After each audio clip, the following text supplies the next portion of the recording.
কেমনে হবে? আল্লাহর নবী সাল্লাল্লাহু আলাইহি সাল্লাম বলেন, বেঈমানের সাথে ইমানদারের যুক্তি, আল্লাহর নবী বলছে আসসালাহ।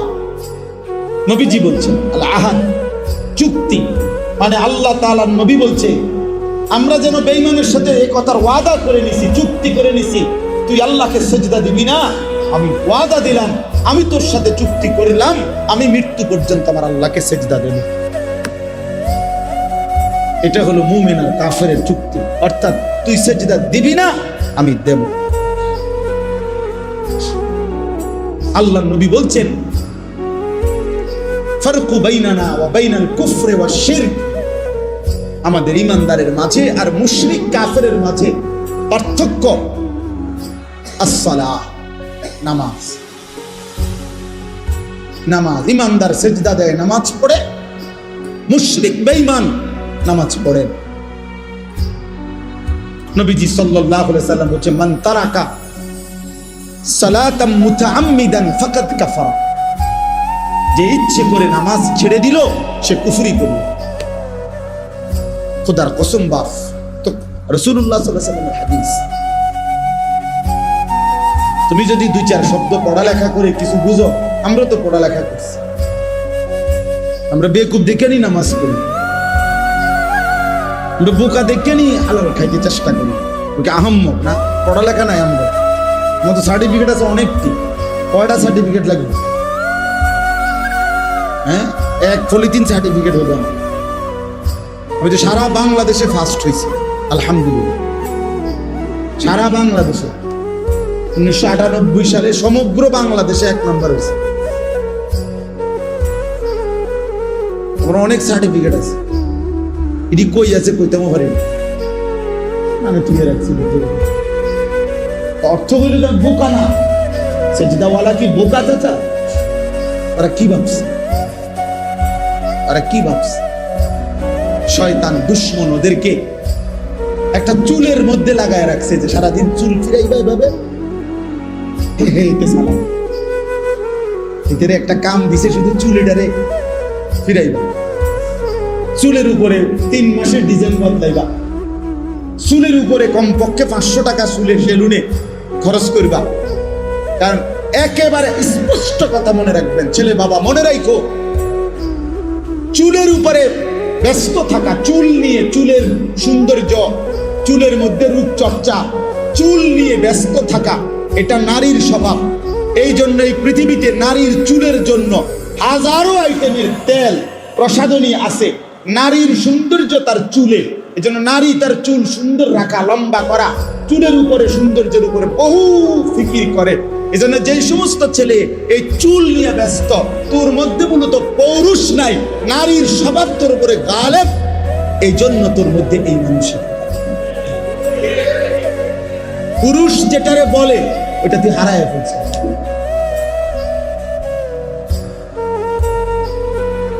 ট্রান্সজেন্ডারের কাছাকাছি, ট্রান্সজেন্ডারের কি কাছাকাছি, অর্থাৎ মূলত তো পুরুষ ভাবতেছে আমি মহিলা, ভাবতেছে আমি মহিলা। আল্লাহ আমাদেরকে বিবেক দান করে। এই জন্য বললাম, আমি ব্যক্তিগতভাবে আমরা চেষ্টা করি এই কিছু, আমি এমনি এটা লেখাইছি, অর্থ হইল যে আমার উদ্দেশ্য কিশোর যুবকদের আবার আলাদা, ওদেরকে আলাদা ডেকে নিয়ে ওদের জন্য ইসলাহী মজলিস হোক, ওদেরকে আলাদা বলি।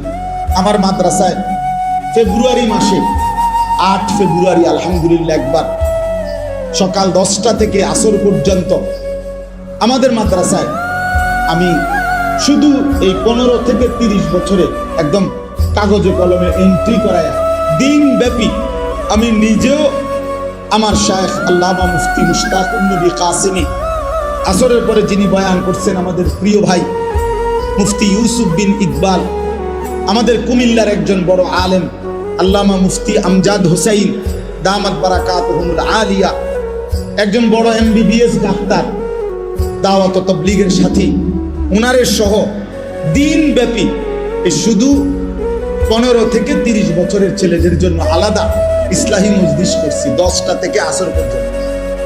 ওদের কাছ থেকে একটা টাকাও নেই নাই, নিজেরাই খাওয়াইছি, নাস্তা খানা সব। আলহামদুলিল্লাহ প্রায় 400-500 ছেলে, একদম নাম লিস্টি করা।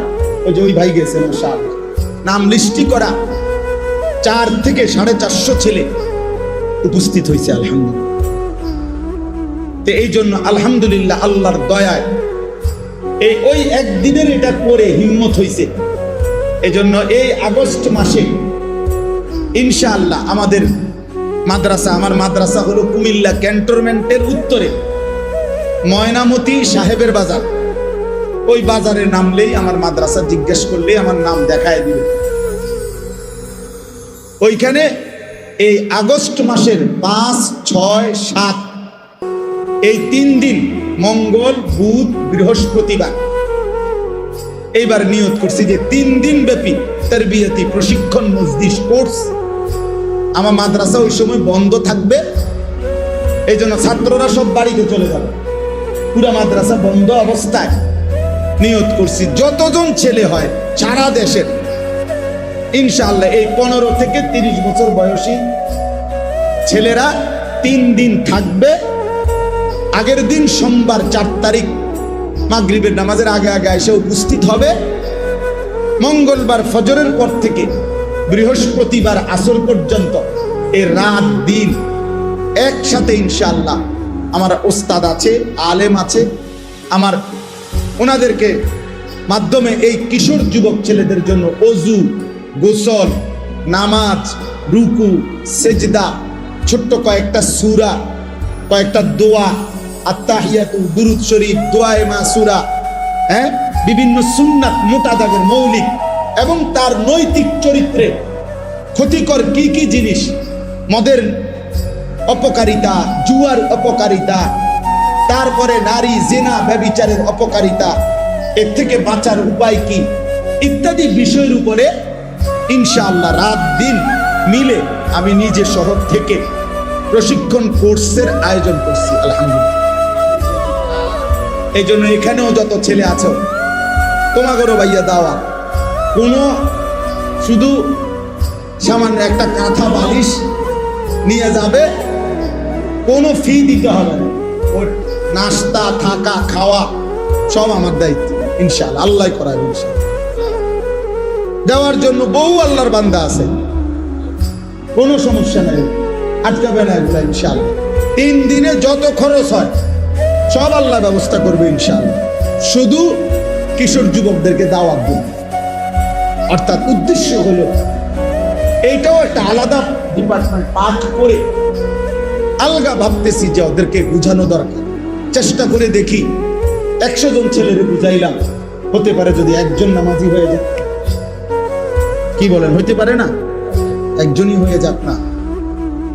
নবী সাল্লাল্লাহু আলাইহি সাল্লাম বলছেন, ফাওয়াল্লাহি লা আন ইয়াহদিয়াল্লাহু বিকা রাজুলান ওয়াহিদান খায়রুন লাকা মিন হুমুরিন নাম।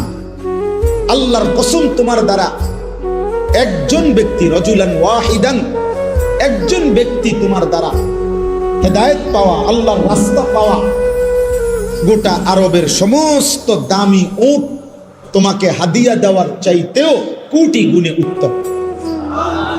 এটা হাদিস, এটা আলী রাদিয়াল্লাহু তাআলা আনহুকে নবীজি বলছেন। মানে আলী রাদিয়াল্লাহু তাআলা আনহু খায়বরের যুদ্ধের সময় নবীজি ওনার হাতে ইসলামের পতাকা দিছিলেন, বলছিলেন আজকে তোমার হাতে তুলে দিলাম পতাকা, তুমি যুদ্ধ শুরু করো ইহুদিদের সাথে।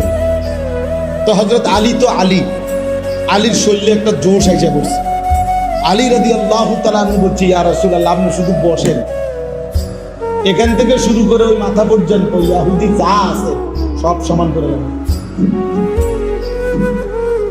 সবগুলো সমান করে দেন, একদম একটারও রাখুন না।